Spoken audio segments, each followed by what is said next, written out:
Hi, I'm Noah, and on this channel I introduce you to the hidden gems of China. Last week I introduced you to the wondrous place known as Dali Ancient City. But folks, I'm just getting started showing you the beauty of Dali. Today I'm going to introduce you to the two places that make Dali one of the most beautiful cities in China. Not one, two, but three is the magic number. The three pagodas are the iconic image of Dali. The three pagodas were built 1800 years ago when Dali was the capital of the Nanzhao Kingdom, and they are an absolute masterpiece. They say that the architects were from Xi'an, the capital of China at that time during the Tang Dynasty, and a city famous for countless architectural gems. Behind the three pagodas is Chongsheng Temple, one of the largest Buddhist centers in Southeast Asia. But I really didn't expect it to be the maze of temples that it is. I go into one temple and think, okay, that's the three pagodas. I've seen it all. It's a beautiful place. And I find, oh, there's another temple over there, and then another one, and then another one. The Nanzhao Kingdom fell at the beginning of the 10th century, and the Kingdom of Dali rose here soon afterwards. Religion played a huge part in the history of Dali Ancient Kingdom. 9 Dali emperors gave up their kingly position late in life to become a monk here. The history that I'm used to is riddled with stories that start with ambitious men gaining power and end tragically because of greed.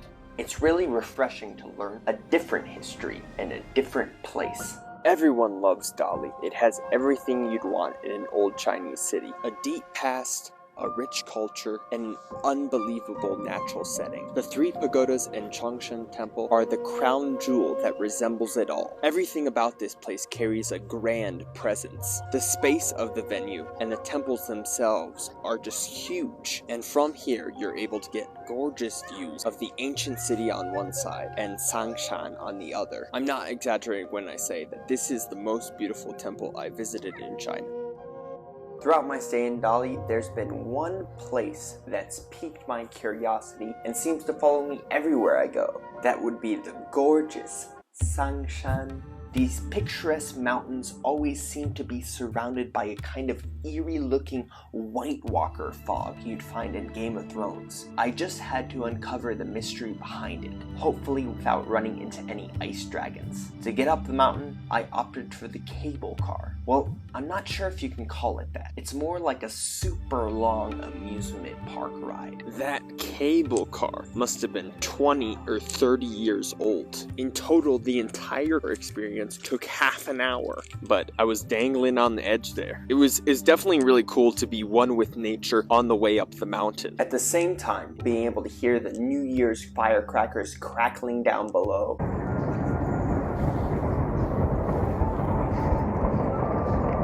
Hiking Mount Cangshan means riding on the edge in more ways than one. There aren't many bumper lanes in this bowling alley. It didn't help that the hiking path was slippery either. So when you visit here, make sure to stay hugged tight to the mountain, because if you slip in a gutter ball, you gone. Oh, and did I mention the falling rocks?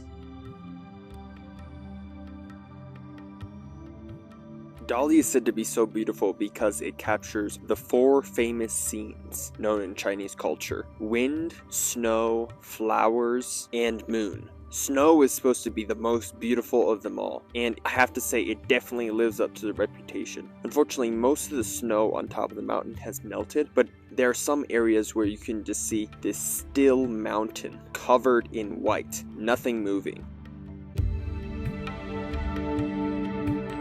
This door in the mountain behind me is known as the guardian of Mount Cangshan, and it's been called a door to heaven.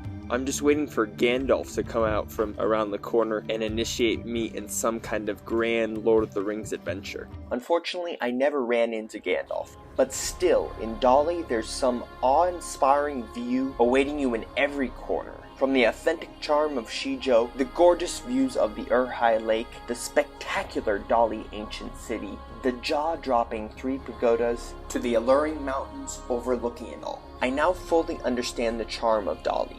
On China's tier system, where cities are ranked according to size and affluence, Dali is just a small 4th-tier city, meaning that it doesn't come close to offering the modern luxuries that a 1st-tier city like Shanghai can. But what it does offer is an adventure unlike anywhere else on the planet. It's time to say goodbye to Dali, but my adventure isn't over yet.